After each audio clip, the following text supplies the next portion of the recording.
ஒரே ஒரு 5 லிட்டர் இதய மந்த்ரா கடல் எண்ணெய் பேக் ஒரு மாசம் முழுசுக்கும் அத்தனை சமையல முடிச்சு விடலாம். இதய மந்த்ரா 500 வருமாங்க தமிழ்ல. அது பொதுவாக all over South India, even Karnataka, they were part of Hoysalas, Cholas, everywhere.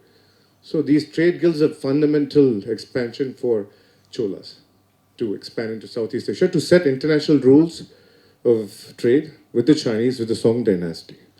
So what I'm trying to coming at is this book has got those fundamentals of how a nation can be very strong based on sovereignty, and these principles have already been a bedrock of our Hindu scriptures, Shaivite scriptures, and including, he's talked about, Swamiji has mentioned Ramayana, Bharata, Arthashastra, everything.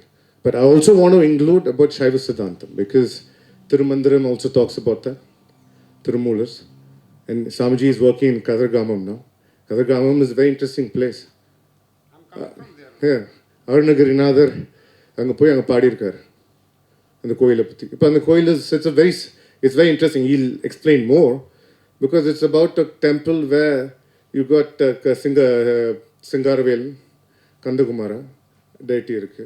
You also have Buddhists also throng to that place. Vedas is a local, like Vedar அப்படிமா. So those people also come to worship to the temple. So there's a lot of integration happening there. So which is again connects to what Tirumula said, Undrai Kulam Oruvane Dev. So there's a lot of interesting things, and this bedrock for how a nation can be strong is there in ancient scriptures, whether it's Saiva Siddhanta, Vedas, everything has got that. And he's talking about justice in that, right? Manunani Cholan was an icon in justice. Everybody knows about Manunani Cholan. Ancient Chola who ruled Thiruvarur, who gave away his son because ஒரு பசு வந்து மணி அடிச்சிச்சு, நியாயம் கொடுக்கணும், தர்மம் கொடுக்கணும். So all these factors are there.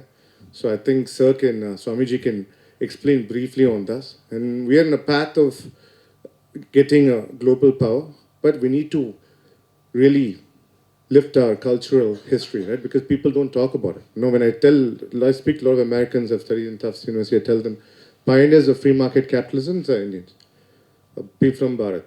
These are Tamils. There's a book written by Kanagalata Mukund, Pioneers of International Trade.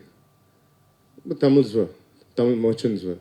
Same thing, Gujarati merchants were very dominant, controlling entire Zanzibar port and trade with Arabs. So a lot of histories that we don't even talk about it.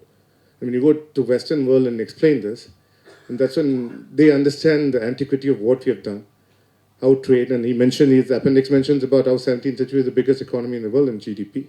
That's so true. So we can get there. It's always a cycle. And China also was. So I'll let Swamiji please explain the details of the book, and we can have a very good discussion based on that.